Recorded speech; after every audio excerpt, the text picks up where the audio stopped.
Looking to rotate text inside a table in Google Slides, but not sure where to start? In this quick guide, I'll walk you through exactly how to do it the right way so your slides look clean, professional, and easy to read. Start by opening Google Slides in your browser.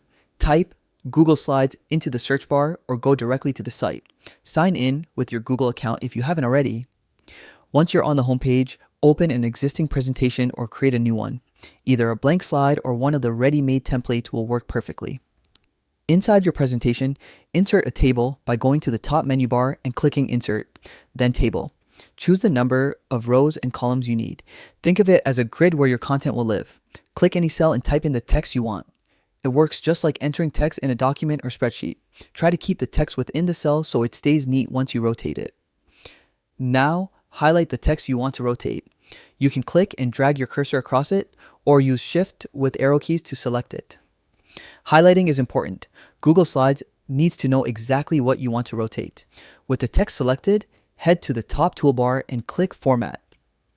In that menu, look for Text Rotation.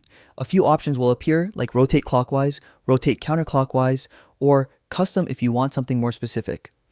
Choose the option that matches your layout and watch the text flip into place instantly. That's all it takes.